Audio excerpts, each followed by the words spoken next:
उदगीर तालुक्यातील सोमला, काशीराम तांड्यावर भीषण पाणीटंचाई. 2,60,00,000च्या जलजीवन योजनेनंतरही नागलगाव तांडे तहानलेले. उदगीर तालुक्यातील सोमला, काशीराम तांड्यावर सध्या भीषण पाणीटंचाईची समस्या निर्माण झाली असून नागरिकांना पिण्याच्या पाण्यासाठी मोठ्या हालअपेष्टा सहन कराव्या लागत आहेत.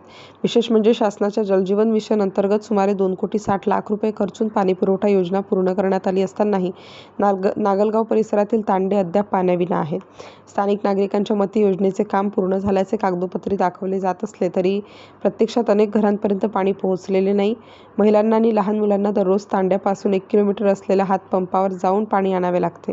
उन्हाळ्याच्या तीव्रतेमुळे ही समस्या अधिकच गंभीर बनली आहे. या संदर्भात ग्रामस्थांनी प्रशासनाकडे वारंवार तक्रारी केल्या असूनही अद्याप ठोस उपाययोजना करण्यात आलेली नाही. त्यामुळे नागरिकांमध्ये संतापाचे वातावरण निर्माण झाले आहे. जलजीवन योजनेवर कोट्यवधींचा खर्च होऊनही अपेक्षित परिणाम न दिसल्याने कामाच्या दर्जाबाबतही प्रश्नचिन्ह उपस्थित होत आहे. माजी ग्रामपंचायत सदस्य संजय भासू चव्हाण, विनायक अंबाजी चव्हाण यांनी या समस्येकडे प्रशासनाचे लक्ष वेधले असून तातडीने पाणीपुरवठा सुरळीत करण्याची मागणी केली आहे. संबंधित अधिकाऱ्यांनी तात्काळ पाहणी करून दोषींवर कारवाई करावी तसेच नागरिकांना नियमित पाणीपुरवठा सुनिश्चित करावा अशी मागणी ग्रामस्थांकडून करण्यात येत आहे. दरम्यान प्रशासनाने या प्रकरणाची गंभीर दखल घेऊन तातडीने उपाययोजना केल्यास नागरिकांना दिलासा मिळू शकतो. राष्ट्र माझा लाईव्ह न्यूजसाठी नागनाथ ससाणे, उदगीर, लातूर.